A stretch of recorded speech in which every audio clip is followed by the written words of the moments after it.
Hey everyone, Dominic here with the Raving Hordes Game Club in Saskatoon. This time it's round 5 of Plains War 2019. So just a quick catch up. My first game was a 19-1 loss. Second game 10-10 tie. Third game was a 13-7 victory.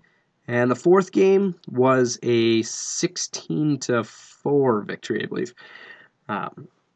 So I'm not doing too bad, but not the greatest either. Kind of going into this last game, I'm not really in contention for anything, but the scenario for this round is encircle deployment with capture the flags as the secondary, and my opponent is Kingdom of Aquitaine again. One real cool thing about this tournament for me was I was actually put up against all new opponents for me, so it's kind of nice to go to an in-town tournament and get all out-of-town opponents, which is kind of cool. Another cool thing there was actually, and it kind of dawned on me after, that 4 out of 5 of my opponents were actually on Team Canada ETC 2018. So that was kind of neat as well. But let's get into this battle. Quick look at the deployments here. I've got some Barrow Knights, Black Coach, Wraiths. I've got a unit of Sword and Board Skeletons with the General Vampire in there. In front, we've got the Spear Skeletons with a Banshee in it. Behind, we have the Halberd Skeletons with both Necromancers. And to the side here, we've got some Barrow Guard with a Barrow Guard BSB. And finally, some Bat Swarm, or not Bat Swarms, Great Bats. Let's see if I can remember this. For Kingdom of Aquitaine, we have Knights of the Realm, I believe. Grail Knights with a... what's in here? I think there's a Damsel in there. Another unit of Realm Knights. He's got his General on a Hippogriff up here. In this unit, he has... I actually feel like in one of these units there's the BSB somewhere too. It was on this side for sure. He's got another unit of Realm Knights and some Yeomen, 2 absolutely bare bone size unit of Peasants. Over here he's got another unit of Realm Knights. He's got a Hippogriff secondary character over here. Didn't really find out too much about what he was all about. And then some Yeomen finally. The Kingdom of Aquitaine was the attacker, and they took, I think they took first turn here. So here's just a quick look at the table as we jump into things. So he moves up the Yeoman here to kind of get in the way and zone out everything. He was very adamant to make sure he measured all the distances so that I couldn't declare a charge at max range, which I found a little weird, but made sure to vocalize that each one was just out of my charge range for me. So, other than that, he kind of moves around some of the Knights over here, Realm Knights and Yeomen on the flank, and he goes into Magic phase. He tries to cast Oaken Throne, and I dispel that. And I don't think there was really much else that I took pictures there of. And she didn't really put the spell cards out. I think he may have got Healing Waters off up here on the Grail Knights, which I didn't really care too much about. But that's kind of what the table looks like as we go into turn 1 for Vampire Covenant. So I kind of move up the center of my line a little bit. My idea here was to kind of shift this way gradually. And what I was thinking over here is, because of his chaff, I'm going to use his chaff as my chaff. And so now he actually can't even get to the... with these units, he can't even really charge out. Which is something that's to be said of being that close to the table edge. If you have to wheel at all, your unit goes off the table and you can't really wheel. So I thought that this was pretty good, pretty safe. Going to Magic, we just try and bump up the skeleton blocks a bit, and I'm pretty sure he stopped at least one of them there.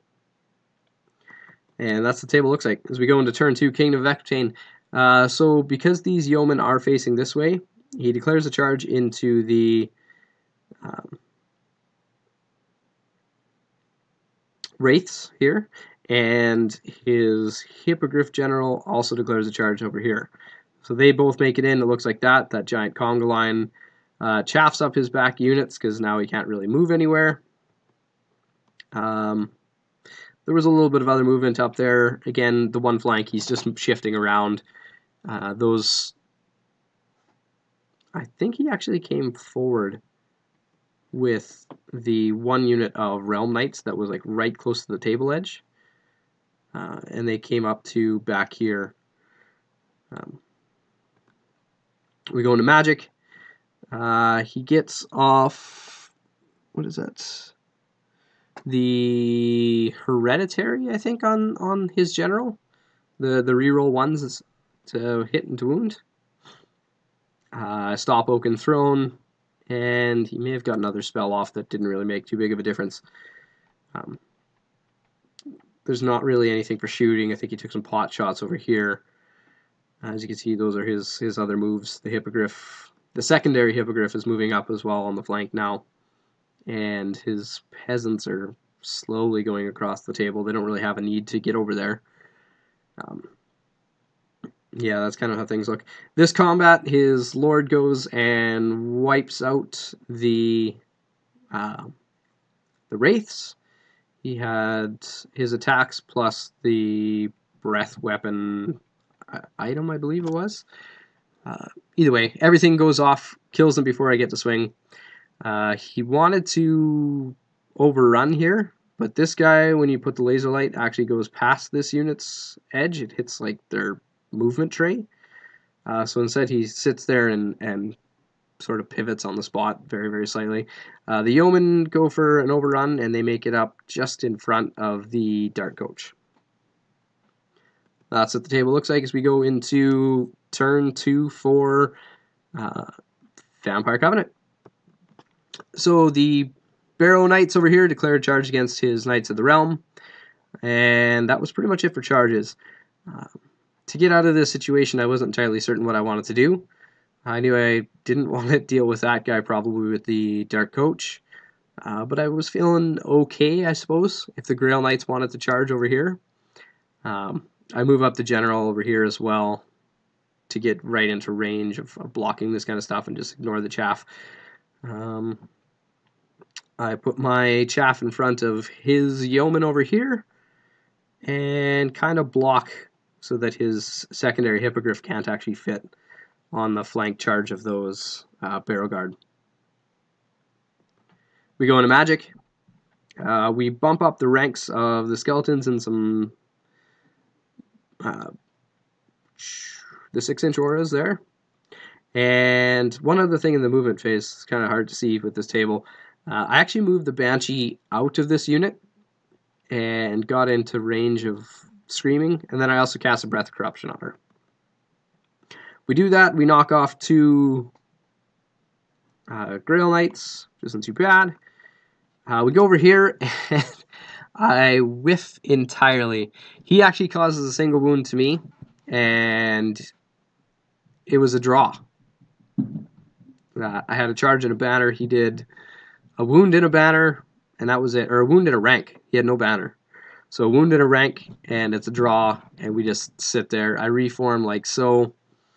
Rather surprised. I was hoping that I could hit them and overrun off the table, but didn't go that way. So yeah, we go into turn 3 already for Kingdom of Equitaine.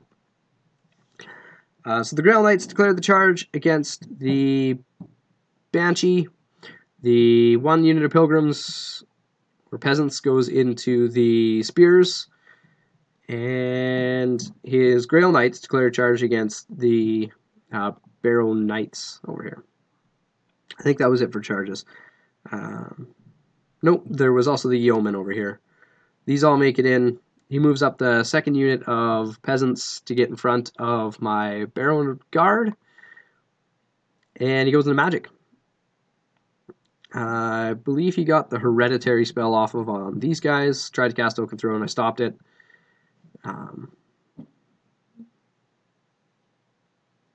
Goes into combat. He wipes out the Banshee, and over here, I think I was down by 1, which I didn't suffer because the BSB is right there, and I got plenty of ranks. And over in this one, he knocks it out to a single bat swarm, or great bat, I guess. His other Hippogriff Lord, as you can see over here. His chaff is blocking my Dark Coach. And over here, another surprising one. He charged in and failed to do any wounds. I didn't do any wounds to him. He didn't do any wounds to me.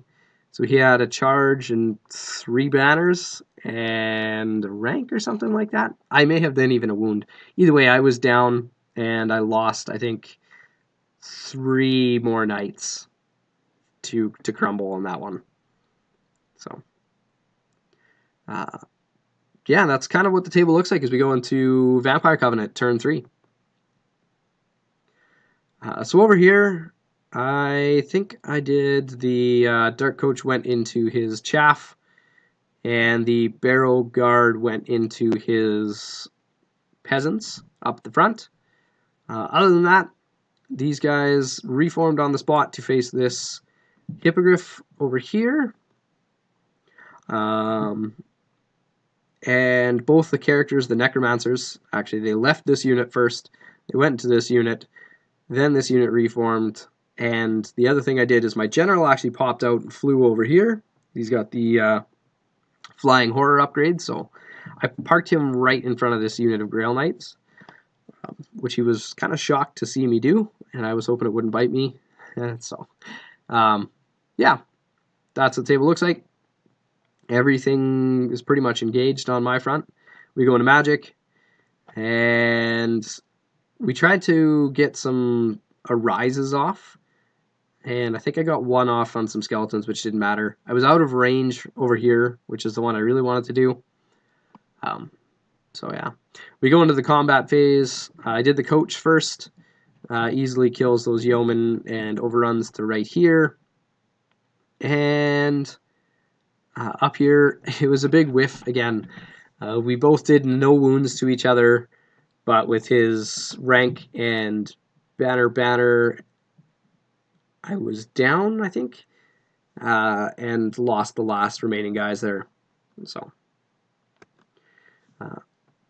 up in these combats, I'm pretty certain this happened. Yeah, I just didn't change these 2 units. I broke both of these units. I did declare a pursuit move over here, but failed to catch. Over here, I tested to restrain. Hindsight 2020, I probably should have just went for it, because these guys charging my flank, I'm stubborn. At least I'll hold them in place kind of thing. Wouldn't have been a big deal. But that's what the table looks like as we go into turn 4 for Kingdom of Aquitaine. So the Hippogriffs both go into the flank of the bigger unit of Skeletons with sword and board back there. This guy can just clip this back unit. He can clip here. The Knights of the Realm that are over here declare a charge against the flank of the Skeleton sword and board block. And the Grail Knights go into the Dark Coach as well. Over here, this one is a charge, actually. These guys charge into the flank. Both the peasants rally. And I think that was pretty much it. Actually, no, there's one other one. He's got some yeomen over here who also charged around, went to the flank of the Skeleton Spears. All of his charges make it in. So there's that one, and the Grail Knights, and the Yeoman and the Realm Knights with his Damsel in that unit. Like I said, both of those peasants rally. I think this one actually, they did go in, if I'm correct. Maybe they didn't. No, I don't think they did. I think he made me charge them. But we go into Magic. He gets that Blessing of the Lady, I think, up on the Grail Knights with his BSB over here. That was pretty much it. Oak and Throne stops it, and yeah, I'm not sure what else might have happened there. Goes into combat, wipes out the Dark Coach. Over here, he does a number of wounds to me. I stick around, and I think I only did 1 wound back to him, but that's okay. Over here, I challenge out one of the Hippogriff Lords, and he wins combat by a bunch, knocks me down to, looks like 3 ranks right there. I should keep a token here, because I actually kind of screwed up a rule. It had been a while here. So the first turn here, I actually should have lost 1 more wound in this combat for what it was worth. We go into turn 4 for Vampire Covenant. So my Lord goes into those Grail Knights. The Barrow Knights go into, or Barrow Guard rather, go into his peasants. They both make it in. The Halberdiers reform to face this way. They don't have a musician, so they're stuck there. And that's pretty much it for movement. We go into magic. We do Breath of Corruption on the General, which goes off. And I think we raise some wounds back here, so there's a couple more here, and that's pretty much it. We go into combat. He continues to grind this unit down a bit. Over here, he continues to grind out, but I do 3 more wounds to the Yeoman. Over here, he issues a challenge against the Vampire. I kill him. He's steadfast, so it makes his pass. And yeah, that's pretty much it for as we look at it. As we're going into turn 5 for the Kingdom of Equitaine. And here too, it looks like I got 3 ranks. Should have lost another one, so 3 ranks and only 1 guy instead of 3 ranks and 2 guys in this combat. I'm just trying to keep a mental note to see if it actually would have mattered. It brings in the Hippogriff into the rear of the Halberdiers. He brings in the remaining... What are these? I actually think he did... Yeah, he brings in the Realm Knights into the flank of the Spears. And he declared this charge over here as well against the far flank of those Spears and failed that one. We go into magic. And I'm not sure what he tried to do here. I think this is actually a phase where he failed all of the casting rolls he got, which is really unfortunate for him. Basically, his plan there, I believe, was Oak and Throne, heal the wound on the Champion and the Grail Knights, and maybe buff one of the units if he can. But we go into combat. I wipe out the peasants, and I want to let them flee. So they got away. Pivot on the spot like so, because I feel like these guys need some help. We go over here. I knock him down to a banner, and he actually passes his break check, I believe. Over here, we're still fighting this out. He's slowly grinding me out. I'm not doing pretty much any wounds to him. He still does have a Yeoman, and he traded him to face the oncoming guys over here, just so that I couldn't get past and get into the flank of the Realm Knights. Over here, continues to knock me down. It looks like I got 1, 2, 3, 4, 5, 6, 7, 8, 9. So I should have lost 1 more there. So it should only be 7 in the unit. Math checks out. Still not enough to die entirely yet. So this one against the Halberdiers, he's killing like 4 a turn. And yeah, that's what the table looks like. So Vampire Covenant turn 5. We do declare the charge against the flank of the last remaining Yeoman. And we go to Magic. Magic phase, we heal up some skeletons in both of these units. Actually, I think we did targeted this unit and then bubble cast everything here. That's pretty much it for Magic. It was concentrating all of the dice to raise wounds. We go into combat. I finish off the last remaining knight, and I pivot to face this way kind of direction. So I can charge, because I didn't do a 180, I just did a 90. And we kill the yeoman over here. And because I hit my own unit, I just stay right here. I pivot on the spot slightly to get another flank on these guys. And that's pretty much it. Like I said, he's continuing. He does 4 wounds a turn kind of thing, 4 or 5 wounds a turn. I lose an extra one. Over here, we're still fighting it out. His turn, I don't think there was much for... Actually, that's a lie. In his turn, he declares this charge over here. His turn 6, yeah. These Grail Knights go into the flank. The Hippogriff Lord, who's facing that way, goes into the rear. And I think the Peasants rally. Goes into magic phase. Again, didn't take good pictures of the spells. We were getting down to the wire here.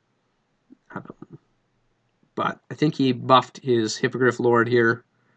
And I just let those kind of go through because it wasn't going to matter. We go into combat. He wipes out the spears completely. He overruns, misses this unit, pivots to face with the 1 unit of Realm Knights. Over here, his other Hippogriff Lord is still just doing a few wounds a turn. And over here, he knocks the unit down, so I've just got the 2 Necromancers left. Other than that, that's kind of what the table looks like. I think he does one other maneuver here. Because these guys charge. They actually pivot to face this way, and they make sort of a line almost. I think these other Realm Knights kind of did this similar thing. For my turn 6, we declare a charge into this unit of Realm Knights. He elects to hold, and we go into magic. I must have taken good pictures. That's okay. So for the magic over here, I kind of didn't care about everything, and I forced out the, the single hit with D3 wounds against his BSB, who's in this unit of Grail Knights.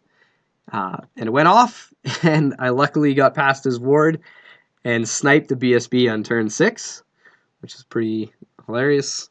Just lucky. In that fight in combat, he declares a challenge with his damsel. I destroy the damsel, and then he's got a steadfast on an 8, I think, one time, and he passes it, which at that point, I think that actually would have tied the secondary objective had I got this unit. Over here, I had also declared a charge against them, and I think I want to say he fled, and then I redirected the charge over here, and didn't make it. But over here, I think he killed one of the Necromancers, and the other one has got a wound on it. Like I said, didn't really matter too much for that. But that's kind of where the game ended. We do up the points. It was a 10-10, but he did capture the secondary, which made it a 13-7. So, good game. It was good tournament overall. Like I said, didn't do too well in the rankings, but it's still really fun to play against a bunch of new opponents. So, for this tournament, we had 3 different big awards that went out. The first one was for Best Presentation. Basically, what we did is the TO has got a set of criteria that we went through, and you get X amount of points for meeting each point of the criteria. And our winner for that actually scored a perfect score on those criteria, so got an extra 30 points for that, and won himself an award, as well as a gift certificate to our local game shop here, Dragon's Den. The second award was for Best General, so this was a combination of the most amount of battle points, as well as our sort of a sportsmanship score. So again, won that one there, and a gift certificate to the Den. And the last prize we gave out was for Best Overall, so a combination of all 3 categories, and it goes out to my first round opponent with the Vermin Swarm. So, really fun tournament. Hope you guys enjoy the battle reports there. I think one of the organizers posted the results up on War Score. So if anybody's interested in seeing kind of the breakdown and different armies that took place, I believe that's all found somewhere. But that's going to do it for these ones. Stay tuned for the next battle report.